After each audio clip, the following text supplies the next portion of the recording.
ख्याति सोना और निर्दोष अनुपमा पीतल। वाह, क्या इंसाफ है इस बेशर्म राही का। नमस्कार दोस्तों, स्वागत है आपका आपके अपने चैनल हंग्री स्पिरिट्स में। हंग्री स्पिरिट्स देख रहे सारे दर्शकों का मैं अंजू शर्मा दिल से स्वागत करती हूं।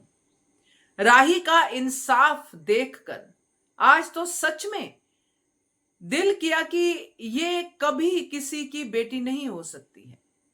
अनुपमा तो चलो एक महान मां है, ये नॉर्मल मदर्स की भी बेटी नहीं हो सकती है, क्योंकि जिस तरह से ये चीजों को देखती है उसमें न्याय की झलक आती ही नहीं है। और अनुपमा और अनुज दोनों ही न्याय प्रिय पेरेंट्स थे। यही उन्होंने अपने बच्चों से भी एक्सपेक्ट किया था कि वो राइट और रॉन्ग में फर्क समझ सके, मगर यहां पे हर रॉन्ग राही को राइट लगता है और हर राइट राही को रॉन्ग लगता है। आज प्रेम ने भी मुझे थोड़ा सा डिसअपॉइंट किया। इतनी दिनों बाद बोला तो क्या बोला। बात करते हैं आज के इस सीन में जिसने राही ने माफ कर दिया ख्याति को। तो क्या था ये सीन, क्या कहना चाहती है राही। वही निवेदन, पहले जिन्होंने अभी तक चैनल को सब्सक्राइब नहीं किया है कर लीजिए, साथ में दोस्तों बेल आइकॉन दबाइएगा ताकि आपको हमारे वीडियोस के नोटिफिकेशन मिलते रहे।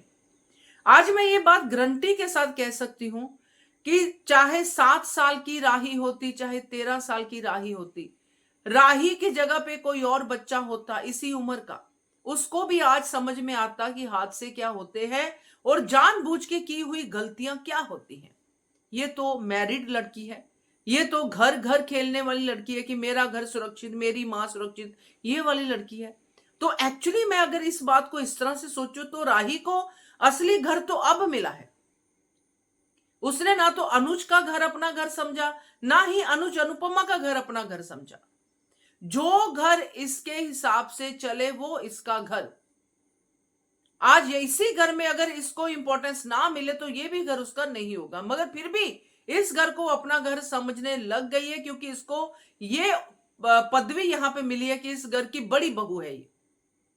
अब वो रिस्पॉन्सिबिलिटी वाला फेस दिखा रही है, मगर ये रिस्पॉन्सिबिलिटी वाला फेस जब कोई बहू बनता है तो बेटी बनने का रिस्पॉन्सिबिलिटी नहीं भूलता है, मगर ये सब कुछ भूल गई है। पहली बात मैं प्रेम की करूंगी। प्रेम किस गलती की बात कर रहा है कि अनुपमा को माफ कर दे, राही मम्मी को भी माफ कर दे, किस गलती के लिए।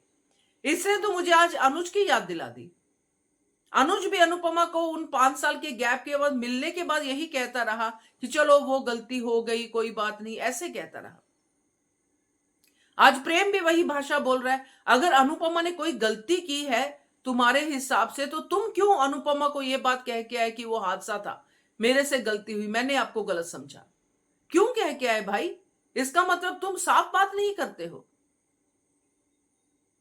राही को वो गलती लगती है, राही को अपनी गलती हादसा लगती है, अनुपमा की वो गलती लगती है। और जो आज राही कह रही थी, क्या वो खुद को भी सुन पा रही थी?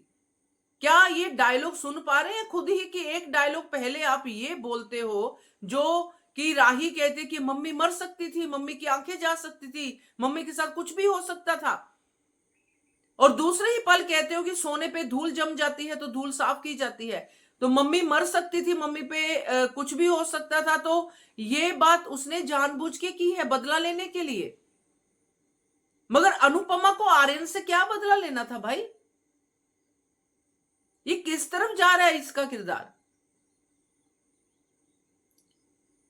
अनुपमा माफी मांगती है, वो भी हमें अच्छा नहीं लगता, किस बात की माफी मांग रही है। और अब अनुपमा ने माफी मांगना बंद कर दिया जब से उसको क्लैरिटी मिली है कि मैंने गलत नहीं किया, मैंने वही किया जो उस समय सही था। कोई फैसला गलत हो भी जाता है, अनुपमा ने माना ख्याति के सामने। हर फैसला अनुपमा का भी सही नहीं हो सकता, वो भी इंसान है। तो आज जो राही ने कहा, that was such a wrong statement, जो उसी के किरदार को इमीडिएटली नजरों से गिराता है। अब माफी किस बात की मांगने जाएगी? मम्मी ने, उसकी ख्याति मां ने जो किया उस बात की माफी, या ये दिखाने जाएगी अनुपमा को कि मैं तो माफी मांगने के लिए बड़ा दिल रखती हूं, मैं तो माफी मांगने आ गई। मतलब कहने का कि हैरानी होती है कि अनुपमा ने जो गलती की ही नहीं उसका अंडू भी नहीं है। क्या करेगी? पूरा जीवन अनुपमा से नाराज रह के कि आर्यन वापस आ जाएगा? क्या होगा?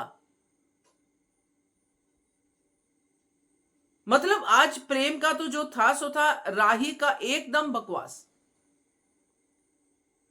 बस इसको डाल दिया गया है दिमाग में कि तुझे अनुपमा से नाराज ही रहना है भाई, कुछ भी हो जाए, तेरे सामने कोई मर्डर भी कर दे तो उसको माफ कर दे, अनुपमा को माफ मत करना, क्योंकि उसकी कोई गलती नहीं है। माफी किस बात की मांगेगी अनुपमा, ये किस बात के लिए माफ करेगी?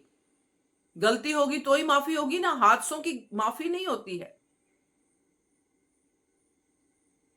तो मुझे तो आज ये राही का आगे बदलेगी या जो भी कुछ होगा, I don't know and I don't care also, क्योंकि ये किरदार जिस तरह से बना दिया गया है ये इलॉजिकल किरदार है, इसमें कोई लॉजिक नहीं है, ये बात बिल्कुल क्लियर है। अब आप भी बताइएगा आपको कैसा लगा, बाकी तो चर्चा हमारी पूरा दिन ही चलेगी। So keep watching hungry spirits channel. Thank you so much.